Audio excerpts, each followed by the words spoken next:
Good morning. So today we are going to talk about someone you might have heard before. His name is Nicodemus. So Nicodemus was a guy in the Bible. He was a Pharisee. And in the end, he was a secret follower. He started with being a secret follower of Jesus. It was like really bad to be a Pharisee and follow Jesus. And especially at first, Nicodemus wasn't even really sure if he should follow Jesus, like for his own personal reasons. So anyhow, and in the end, he ended up doing good things for Jesus. I don't know how else to say that. So the first confrontation he had with Jesus, or that first recorded confrontation, was in John 3.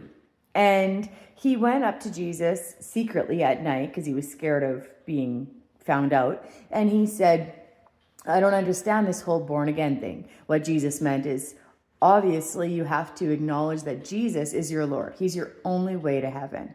If you want to be saved, this is it. So Jesus said, like, you must be born again. That's what born again means.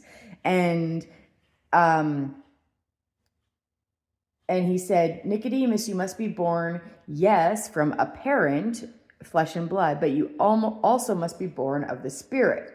And Nicodemus was like, I don't get it.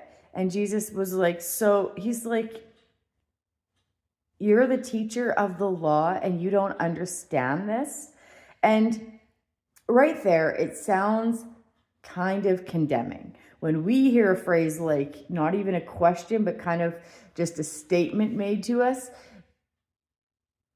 we're like, well, that's kind of an affront.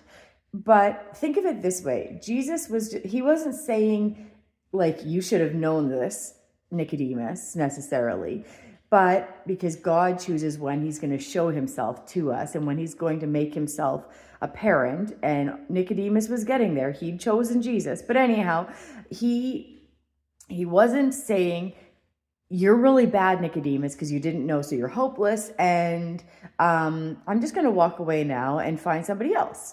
That's not what Jesus was saying.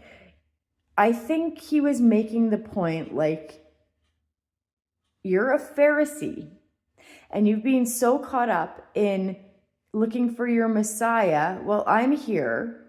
This is what you've been looking for. And of course you didn't know who I was, but this is your moment. Are you going to know? Are you going to be like the real teacher of the law? Not that Jews, Pharisees, not that they taught about Jesus, but that was like, are you going to know to find this real salvation that you've been waiting for? It's right here. This is how to do it. I'm not asking you, it's not something difficult. And I think that how this relates to us is, are we as perfect as this Pharisee? In ways, Pharisees were bad, but their outward appearance was that they were holier than thou and whatever. So are we really as good as that? Jesus is going, you don't have to know me. I'm showing myself to you, but you have to accept this. Whenever I show myself to you, you do have to accept it. It doesn't matter what you know. It doesn't matter if you're the teacher of the law. He knew as little as you, like as somebody today can know. And somebody today that can be so much worse than Nicodemus. And it's just like, what you've done, you kind of have to hide in the shadows and not show your face, because you don't deserve Jesus. You don't deserve to say, like, how dare you ever tell someone who's been going to church all of their life that you are a sinner, but you know Jesus, that you have found Jesus, or Jesus has revealed himself to you and you found him. You've accepted that. How dare you? But you do deserve that.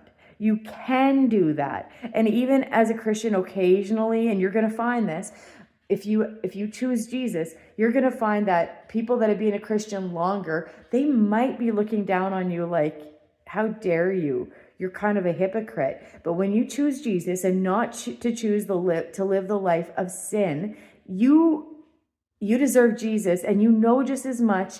You're just in as good of a place as that Pharisee, as Nicodemus was.